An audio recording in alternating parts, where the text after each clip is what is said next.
Hey, what's up, everybody? Welcome to the Daily Drive, wherever you're listening from. Grateful to have you with us today. My name is Mike, and we've been going through the book of James together, and today finds us where we left off yesterday in chapter 4, verse 11. I was flipping channels the other day, and I saw this gymnast literally flipping, and she was taking a running start and soaring through the air with like a quadruple somersault with a twist, and then totally sticks the landing. I mean, she was incredible. And she got a 9.3. And I'm thinking, what? Again, watching the NBA slam dunk contest, having played a lot of basketball and being a little shy of 5'9", I know how difficult what those high flyers are attempting to do. They'll take off from the free throw line or take the ball at the head of a teammate or do a 360 dunk while taking the ball through their legs. Absolutely mind-blowing. And the judges, 8.5. Again, what? What was wrong with that? How in the world could you find fault in that? Then I examine the way that I've treated other people too often in my life. Instead of being wowed by their performance, I can find a little something wrong. And instead of celebrating with them, I can criticize. And if I'm not careful, I can even judge and condemn. You know, James has been on a roll about selfish ambition and jealousy and what comes out of our mouth. And here, he keeps it going when he says this in verse 11. My friends, don't say cruel things about others. If you do, or if you condemn others, you're condemning God's law. And if you condemn the law, you put yourself above the law and refuse to obey either it or God who gave it. God is our judge, and he can save or destroy us. What right do you have to condemn anyone? Now, the Bible talks repeatedly about discerning good from evil and making sure that our closest companions have a strong character. So in order to do that, we have to use good judgment. But that's not the same as setting yourself up as the judge and condemning someone. There is only one judge, and we have to leave the final verdict to him. You might have heard or remember that Jesus talked about this in his famous Sermon on the Mount when he said this in Matthew chapter 7. Don't condemn others, and God won't condemn you. God will be as hard on you as you are on others. He will treat you exactly as you treat them. You can see the speck in your friend's eye, but you don't notice the log in your own eye. How can you say, my friend, let me take the speck out of your eye when you don't see the log in your own eye? First, take the log out of your own eye, then you can see how to take the speck out of your friend's eye. Now, Jesus didn't say that we shouldn't help point out things in each other that might need attention, because we all need some honest friends like that. And friends who will say to us, hey, you got a little broccoli in your teeth there, you got like a nose hair sticking out, or it seems like, you've been more irritable than normal lately. And that's a good thing to have those kind of people in our life.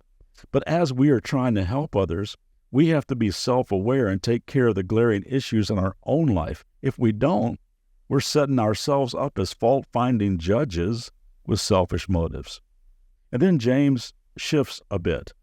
In verse 13, I've noticed that this letter is a bit like the book of Proverbs, kind of jumps around a little bit where there's not this real thematic flow, but just practical things the Holy Spirit is prompting James through his own personality and experience to write down. So he's going on about judging other people and criticism and slander and such, and then he says this, look here, you who say, today or tomorrow, we are going to a certain town and will stay there a year. We will do business there, and we will make a profit. Now, he's certainly not knocking those of you who are diligent planners. He's not saying it's wrong to have long-term goals or to sit down with a financial consultant and be prepared. The Bible is full of scriptures that teach the wisdom of all of that. He's just getting ready to point out the brevity of life and how you and I can act like it isn't and that we control it. Did you notice that there were 3 different mentions of the word we? We will do this and we will go there and we will get that. And there's no mention of God whatsoever. And so James asks this question in verse 14. How do you know what your life will be like tomorrow? Your life is like the morning fog. It's here a little while, and then it's gone. My wife and I lived in Ventura, California for the past 8 years. It's a beautiful place to live. In the morning, the marine layer comes in over the ocean and pretty much blankets the entire town until about 9 o'clock, and then it burns off. And James is saying that's what your life is like.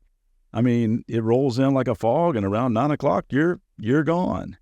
We've all experienced the loss of loved ones and friends. I mean, we say one day they're here, the next day, we're standing next to a casket, and standing next to a casket, people file by and say, I was just talking to him a couple of weeks ago. I mean, life is so short and so unpredictable. So James is saying, don't go around thinking that you have control over it all. Instead, spend your days walking with the one who really does.